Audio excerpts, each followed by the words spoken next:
Polisi telah menetapkan mantan Jaksa Agung Muda Tindak Pidana Khusus Jampitsus Kejaksaan Agung Febri Adriansah sebagai tersangka kasus korupsi dan tindak pidana pencucian uang dalam penanganan kasus Asabri, Batubara PLN, dan Krakatau Steel. Selain ex-Jampitsus, polisi juga telah menetapkan satu tersangka lainnya dari pihak swasta.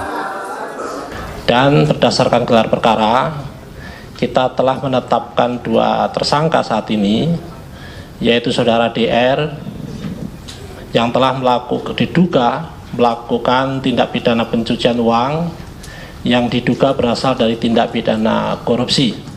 Kemudian kita juga telah menetapkan saudara FA dalam perkara dugaan tindak pidana korupsi dan atau tindak pidana pencucian uang dalam proses penanganan hukum oleh pegawai negeri atau oknum penyelenggara negara dalam perkara PT Asabri dan atau tindak pidana korupsi lainnya.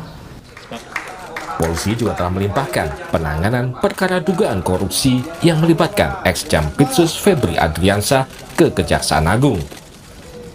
Kami selaku penyidik, selaku Jampitsus akan memastikan alat bukti yang ada, barang bukti yang ada, hubungan kausalitas dengan apa yang disangkakan. Yang lebih penting juga kita tetap menghormati asas praduga tak bersalah. Mantan Ketua KPK Abraham Samad menilai pengusutan kasus TPPU akan membuka siapa saja yang terlibat serta perannya dalam kasus ini. Karena apa? Ini akan berkembang jauh. Karena kalau kita menggunakan TPPU itu akan kelihatan tuh. Karena ada prinsip follow the money, follow the suspect ya. Jadi akan kelihatan tuh kemana aliran-aliran dana dari hasil korupsi itu. Jadi masyarakat akan melihat siapa-siapa sih nanti yang akan terlibat. Karena ada prinsip di TPPU itu ya. Sehingga ini akan terbuka semua. Dan ada peran-peran juga yang sangat signifikan di dalam tindak pidana pencucian uang yang itu akan harus digali ya, akan dibongkar. Ada yang disebut gatekeeper. Gatekeeper itu adalah ada institusi ya, ada institusi atau orang-orang tertentu yang menampung duit-duit dari hasil korupsi itu yang kemudian disamarkan seolah-olah hasil itu menjadi uang yang legal, bukan uang yang ilegal. Kira-kira. Dalam penanganan kasus ini, polisi telah melakukan penggeledahan di 13 lokasi. Polisi menyita barang bukti berupa uang tunai 476 miliar rupiah dan emas batangan seberat 74 kg. Tim Liputan, Kompas TV.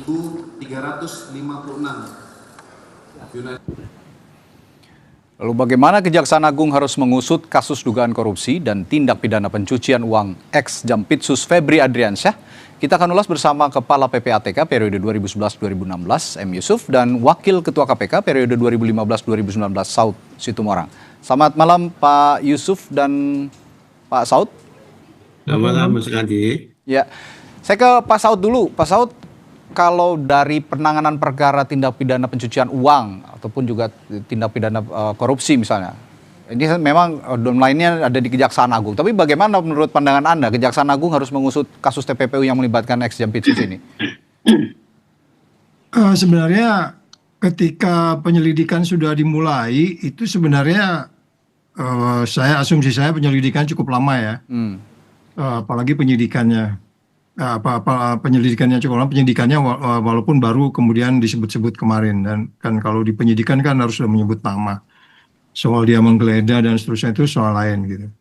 Tapi maksud saya gini, siapa berbuat apa, terus itu kan udah dari awal tuh udah kelihatan sebenarnya, di mana kan nanti akan ada unsur-unsur yang harus memenuhi dari tindak pidana itu. Jadi kalau kemudian disebutnya dia menerima sesuatu, nah itu kan selalu harus ada balikannya gitu. Enggak juga ada orang memberi sesuatu tanpa ada sebab dan akibat dan prosesnya seperti apa. Sehingga dari sana nanti akan terlihat siapa berbuat apa, siapa menerima apa, terus kemudian itu dikemanakan gitu. Soal kemudian TPPU akan menjelaskan teori-teori yang nanti Pak Yusuf akan jelasin ya. Tentu beliau lebih familiar di situ, mulai dari penempatan, terus layering, placement dan seterusnya. Itu sesuatu yang sangat common sense di dalam tindak pidana korupsi. Apakah kemudian nanti akan disebut dulu predicate crime-nya atau kemudian menyebut tindak pidana pencucian uangnya, itu soal strategi saja. Tapi yang paling penting peristiwa pidana itu sudah terjadi melibatkan yang bersangkutan, perbuatannya sudah jelas, peristiwa pidananya ada. Yang menurut saya sebenarnya saya sih lebih tertarik membahas itu tiga-tiganya itu kan apa itu BUMN tuh Ya, atau betul. bisnis lah katakan. Nah, kalau kita bicara bisnis, ini sebenarnya kasus ini yang harus segera cepat sebenarnya diselesaikan, karena ini menyangkut hari ini kan kita turun gitu, kompetitif daya saing kita kan turun dari 40 ke 78. Ini kalau nggak ditangkapi dengan baik, daya saing kita akan turun dan urutannya adalah investasi gitu. Ini yang menurut saya sudah cepat aja, ini udah jelas kok, ini unsur-unsurnya jelas, siapa berbuat apa, kemana uangnya. Jadi jangan ada cerita-cerita Komisi 3, Pak. Komisi 3 itu kan kita juga pertanyakan, apa sih kerjanya dia? Kalau hanya helikopter view saja ya, yang lihat hutan, nggak tahu di dalam hutan itu banyak ular-ular, ya percuma aja gitu. Jadi maksud saya meminta semua kita nih, terlebih media, supaya fokus ke daya saing kita gitu. Kalau peristiwa pidananya udah itu urusan penegak hukum, kalau mereka lambat kita gebukin gitu ya. Tapi yang paling penting menyelamatkan negeri, yang kemudian melibatkan banyak ketidakpastian, karena melibatkan juga beberapa orang yang disebut-sebut tadi, Abraham Samad, gatekeeper segala macam, orang membantu itu dan seterusnya. Jadi saya lebih cenderung tertarik ke sana, Mas Radit. Oke. Jadi bukan di Komisi 3 panjanya, melainkan komisi di DPR yang bermitra dengan perusahaan-perusahaan BUMN itu ya, dengan BUMN lah terutama ya, Pak Saud ya. Ya, jadi semua kita yang punya relevansi dengan kondisi ini harus melihat. Jadi tidak hanya dari pandangan hukumnya, karena ini kan awalnya bisnis. Ya. Bisnis yang tidak dilaksanakan dengan kompetitif lari ke persoalan jadi ranahnya hukum gitu. Jadi sama, nanti kita penjarain tapi perilakunya tetap di BUMN yang sama aja, kita akan mengalami yang sama. Dan ini tidak akan merupakan peristiwa yang terakhir di tahun ini gitu, Mas Radit. Oke, baik. Bicara soal asal-usul aliran dana, saya ke Pak Yusuf. Bagaimana sebenarnya Pak Yusuf, PPATK sekarang seharusnya terlibat dalam kasus ini, terutama dalam menganalisis laporan transaksi keuangan mencurigakan atau LTKM, Pak Yusuf? Baik, makasih Mas Radit. Ya. Sebenarnya kalau kita mau jujur, sejak 2012 sudah ada ketentuan. Jadi di samping lembaga jasa keuangan, juga pedagang emas berlian, car dealer, developer, pedagang barang antik, wajib melapor ke PPATK manakala ada transaksi yang nilai 500 juta ke atas. Nah, kalau kita sekarang ini kesempatan PPATK mencari tahu mengapa ada emas 74 kilo kok tidak terdeteksi. Betul. Itu PPATK perlu turun dengan kewenangan pemeriksaan. Yang kedua, bahwa tentang uang tunai, ini kan masalah besar, Mas Radit. Kami pernah nulis bahwa perlu ada regulasi pembatasan transaksi tunai. Kita tidak bisa hanya seperti pemadam kebakaran. Mesti pencegahan dari hulu, Pak. Semua suap dengan cash. Kalau uang ini diatur tentang larangan penggunaan uang tunai pada jumlah tertentu, maka instrumen untuk melakukan penyuapan itu hampir tidak ada. Kalau kita kasus ini, kemungkinan besar tindak pidana asalnya itu adalah satu pemerasan, menggunakan salah seorang profesi DR itu, seorang oknum pengacara. Yang kedua suap, yang ketiga gratifikasi. Nah, tadi Pak Saud minta supaya cepat. Kalau saya pikir bukan masa cepatnya Pak Saud, tapi ini harus jadi tindak pidana terakhir melibatkan oknum aparat. Artinya, dari pihak Pitsus perlu melakukan pendalaman siapa saja terlibat di sini. Ini tidak mungkin satu orang, Pak. Begitu banyak duitnya. Pihak yang menyuap, yang memberi perlu juga diberi sanksi supaya putus, kasusnya selesai, tidak terulang lagi. Nah, yang berikutnya lagi bahwa kalau kita lihat, ini perlu ada konsentrasi, Pak. Kejaksaan perlu menyiapkan ahli yang bisa membackup tentang apa yang diinginkan oleh kejaksaan nantinya. Misalnya dari PPATK ada Dr. Yunus Husain punya pengalaman misalnya. Dari ahli pidana, banyak kita bisa pakai seperti itu. Nah, yang berikutnya lagi, Pak.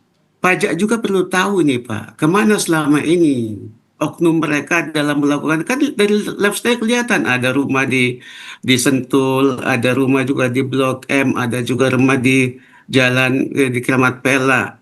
Itu pada saat beli begitu besar harganya, ada nggak pajaknya, dari mana sumbernya?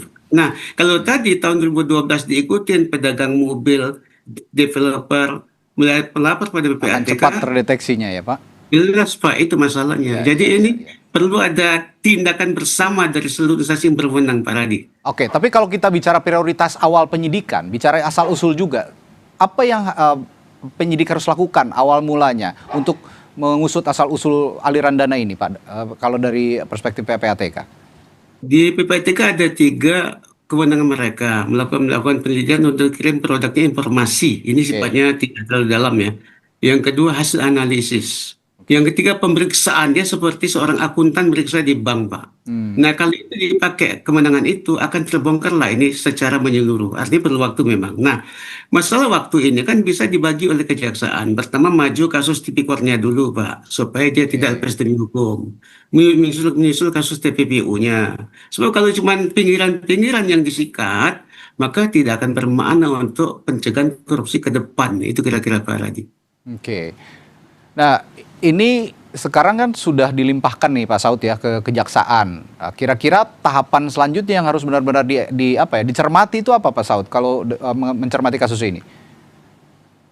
Ya kalau kita bicara pelimpahan kan tentu kita berharap tuh dalam pemikiran saya apakah memang ini nanti sudah bisa P21 sehingga kecepatannya dipenuhi tadi. Oke. Tentu Pak Yusuf katakan kedalaman itu juga penting ya nanti. Jadi tentu penyelidik, penuntut juga akan punya strategi untuk mencapai kedalaman itu.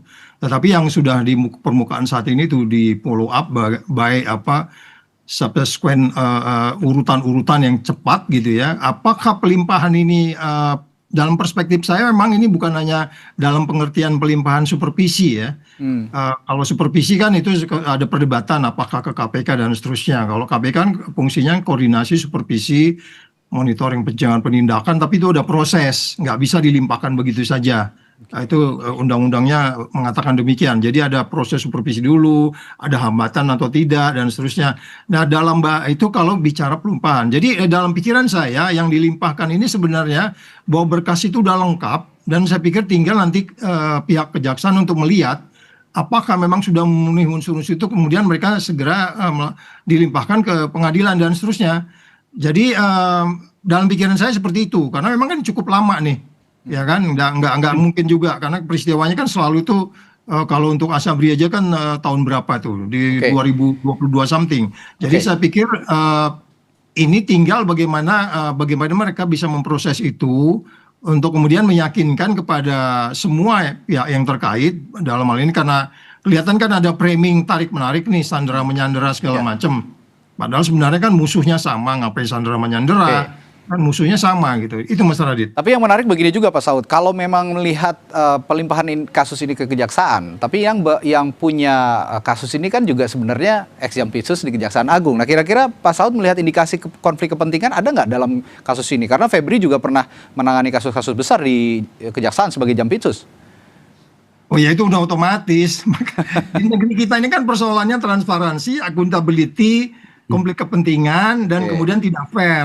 Ini udah pasti kita harus kita gunakan nih 4 sensor ini terhadap mereka. Apakah mereka transparan? Apakah mereka akuntabel? Apakah mereka bebas konflik kepentingan?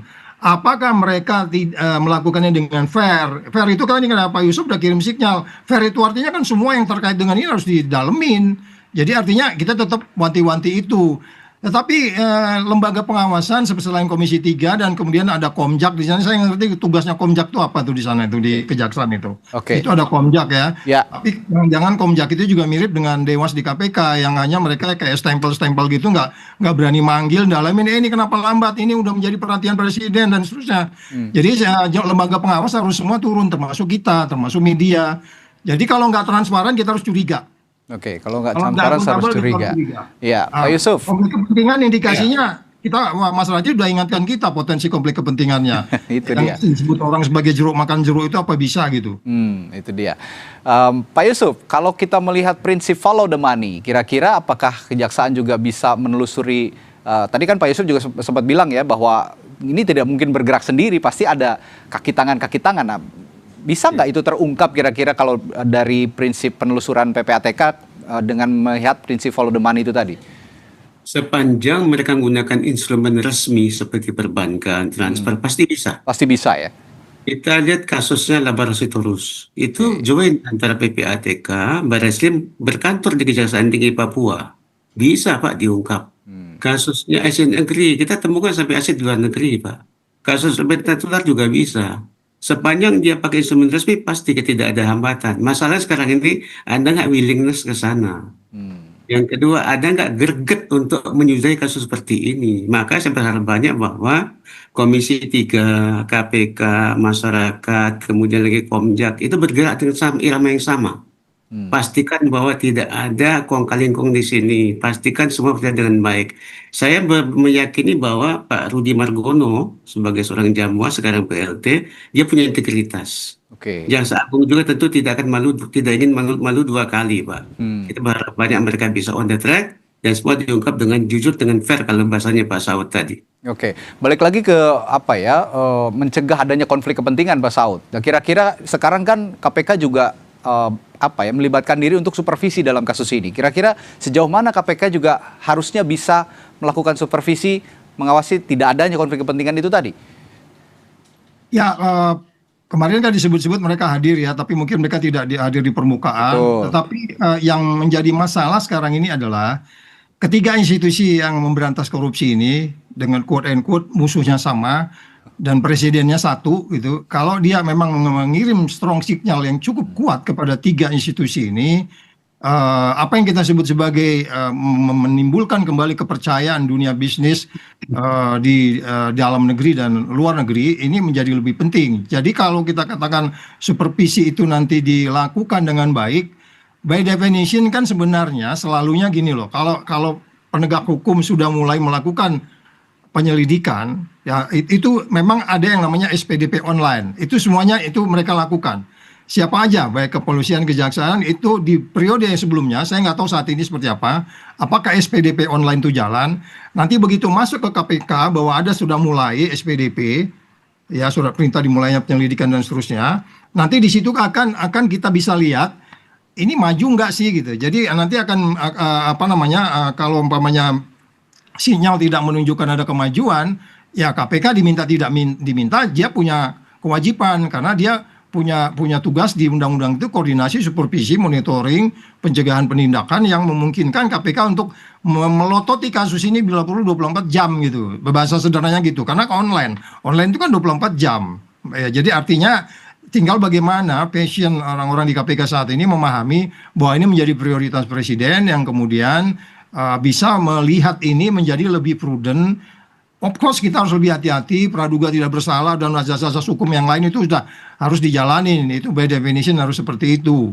Hukum tidak boleh dendam, membenci orang, atau kita mencurigai jeruk makan jeruk. Itu kan semuanya harus dijelaskan dengan apa yang kita sebut sebagai strategi. Nah kalau hanya plain-plain saja begitu, ya kita tunggu nanti tiba-tiba mendadak kita baru sadar, kok lama ya kasus ini. Ya harus proaktif. Komjaknya juga proaktif. Udah sampai di mana? Sudah simak apa? Kan gitu. Kira-kira gitu Mas Radit. Oke. Pak Yusuf, kira-kira Anda juga kan pernah menduduki posisi jaksa ya dulu ya, kalau saya tidak salah. Nah, kalau dalam kasus TPPU semacam ini, untuk melimpahkannya ke meja pengadilan, serumit apa kalau dari kasusnya Febri ini? Saya melihat tidak rumit. Tidak rumit ya? Tidak rumit, ini simpel sekali. Sudah ada barang bukti, sudah 15 saksi diperiksa. Makanya tadi harusnya bisa cepat gitu ya Pak ya? Jadi mungkin perlu ada skala prioritas. FA-nya duluan mungkin. Yang kedua baru kita sisir siapa yang terlibat semua. Ada pasal 55, sekarang pasal 20 KUHP baru, pasal 21 orang yang membantu. Kemudian ada pihak-pihak yang menikmati di pasal 5 atau pasal 67 korupsi undang-undang TPP yang diabsorb dalam KUHP. Tidak disulit Pak, ini sederhana sekali. Cuman masalahnya mungkin karena banyak asetnya orang terbelalak. Lebih susah kasus Nadiem sebenarnya ini. Oke. Nah, tapi kendalanya sepertinya saya tidak paham betul, tapi posisi saat ini saya melihat ex Jampitsus ini juga kan seorang jaksa, nanti yang akan menuntutnya juga seorang jaksa, which is itu mungkin saja juniornya ex Jampitsus ini, juniornya Pak Febri. Gimana kondisi seperti ini bisa ditanggulangi sebenarnya di institusi kejaksaan? Sederhana. Satu, ada perintah tegas dari Jaksa Agung. Misalnya zero tolerance. Yang kedua, timnya diawasi kalau bahasa Pak Asos transparan. Dari Jamwas ikut monitoring bila perlu setiap pekan. expose mereka diundang, KPK juga diundang, Komjak diundang, Pak. Jadi kalau semua mereka dari willingness untuk memberantas korupsi, tidak ada yang sulit. Kalau tidak ada agenda tersembunyi, tidak ada yang sulit. Itu sulit. Kalau bahasa PPATK, kalau bersih kenapa risih, Pak? Itu aja masalahnya. Oke, baik. Saya terakhir ke Pak Saud. Pak Saud, rekomendasi Anda sendiri dari Anda sebagai orang yang pernah duduk juga di KPK dan melakukan penyidikan, terutama untuk kasus TPPU. Seberapa efektif sebenarnya instrumen TPPU ini bisa merampas aset seperti emas, uang yang miliaran disita? Apakah bisa dilakukan juga kira-kira Kejagung ini agar aset tersebut benar-benar dikembalikan ke negara, bukan hanya disita sementara gitu, Pak Saud? Ya, nanti kan semua akan ada sistem yang mengikutinya.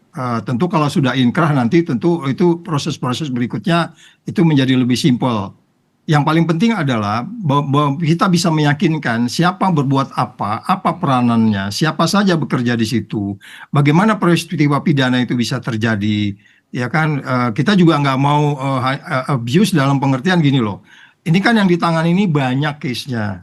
Uang yang di lemari itu apa memang cuma case 3 ini aja?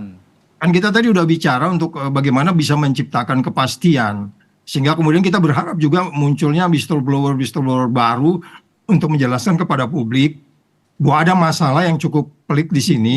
Kalau soal nanti mengembalikannya ke negara itu kan tinggal nanti bagaimana kalau itu pasal 2 tentu ada perhitungannya. Kalau pasal 5 dan pasal 12 mempunyai kaitan gratifikasi atau pemerasan, itu lebih gampang siapa memberi apa, bagaimana modusnya. Kan harus dibahas nanti lebih jelas kenapa sampai orang memberi gitu. Ya. Terus apa balikannya? Itu yang mungkin lebih clear. Kalau angka tadi itu relatif. Kita juga Pak Yusuf kan udah ingatkan, angka itu bisa 1, 2, 3. Kalau didiamin bisa 100 kilo emas di situ gitu. Kalau dicegah dari awal bisa cuma 1 kilo gitu. Jadi kan kita mau melihatnya ke depan ini adalah bagaimana ini menjadi sesuatu yang dipastikan tidak akan terjadi lagi dan membawa efek jerak. Makanya kemarin kan orang bilang harus dihukum mati karena penegak hukum, ekonomi lagi sulit, dikenakan pasal 2 memungkinkan dalam keadaan tertentu dihukum mati dan seterusnya. Tetapi saya katakan kembali, apakah ini nanti semua akan sustain? Persoalannya kan kita udah sering ngalamin kayak gini Mas Radit. Sering sekali. Masuk kasus baru, sama dengan OTT, hampir setiap hari ada gitu loh. Tapi kan nggak ada perubahan. Kita nggak bisa ngirim sinyal kepada semua pemerintah, kepala daerah, stop korupsi sekarang juga gitu. Jadi saya khawatir rakyat akan skeptik.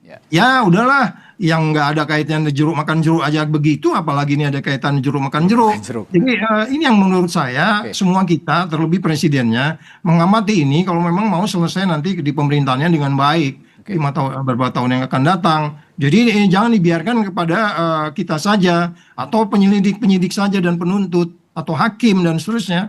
Jadi duduk sama-sama, mau nggak kita bikin efek jerak, mau nggak kita serius sustain memberantas korupsi. Kalau itu kita lakukan, menjadi lebih sederhana persoalannya Mas Radit. Oke, artinya ini kata kuncinya sebenarnya dalam penanganan kasus ini adalah transparansi, karena yang berulah adalah oknum kejaksaan dan yang menangani perkaranya adalah orang-orang yang ada di Kejaksaan Agung itu sendiri.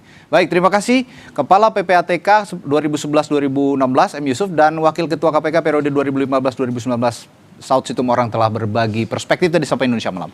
Selamat malam, sampai jumpa lagi Bapak. Saudara, setelah jeda di Sapa Indonesia Malam, ada berita